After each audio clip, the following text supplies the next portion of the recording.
Alright, welcome once again. This is video number 11 in the series of molding and casting a life-size figure. So I wanted to show you the end of the first fiberglass application. So we did the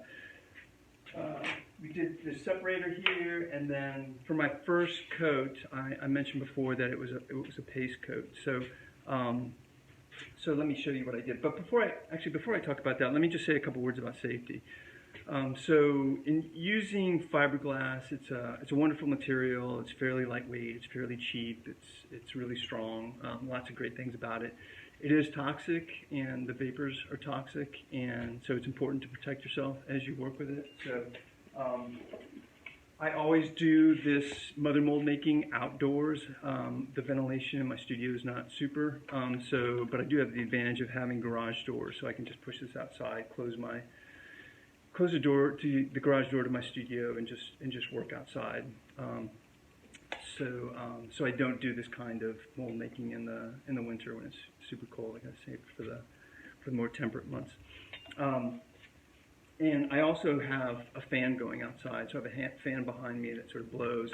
Always wearing a mask when I'm working with this material as well. And these are organic vapor cartridges, which you can get online for about 20 bucks.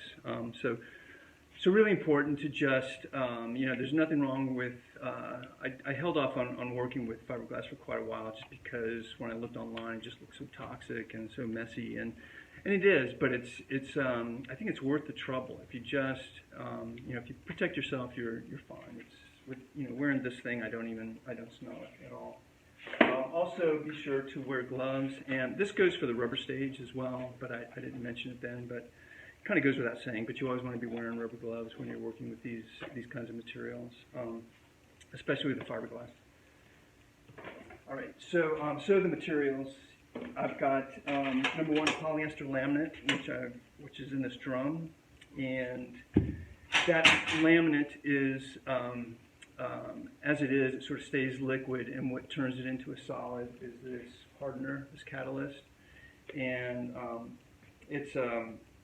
it's a 1% ratio of this to this. So if I have 100 milliliters of this, then it's just 1 milliliter of that, and that's by volume. So when I'm working with this, I use this same container that I use for the rubber. It's got milliliters listed on it. So if I have 500 milliliters, I know I add just 5 milliliters of the hardener to it. And to do that, I have a couple of different size syringes that I can just. It's a little bit easier to measure out 5 milliliters in this than try to pour it into a bigger bucket and figure it out. So those come in handy. And then in applying this first step, I use a tool like this, a spatula. So the second step is going to be with this laminate.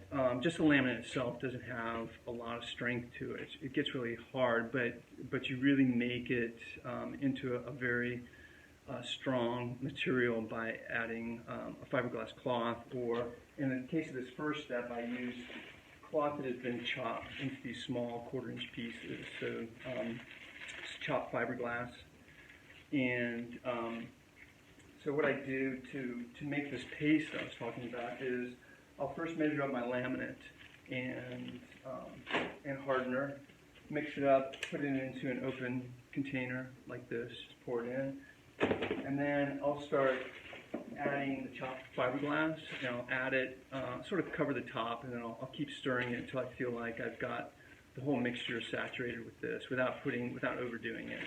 So I'm just trying to get a fair amount of this into this mixture, so it's going to give it strength in the body. And then there's this stuff called Cabosil, which is it's sort of a filling agent, and it thickens this mixture. So I'll slowly, after I get the right amount of chopped fiberglass into the laminate, then I'll start adding this slowly until I get something that'll hold on a palette knife. I don't want it too dry, but just kind of nice and nice and sort of luscious, and so that you can pick it up with a palette knife and put it down, and it'll stay and it won't drip. Right? So I'll take that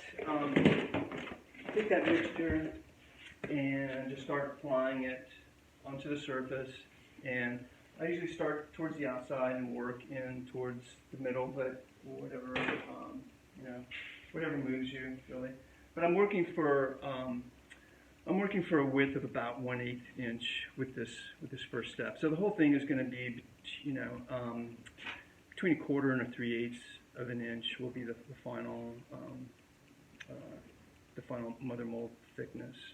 It always varies, from place to place, but this first go through, I'm trying to get about 1/8 of an inch thickness. So, in doing this, I had, I don't know, maybe 5 of those tubs, make sure that it took to get to this point.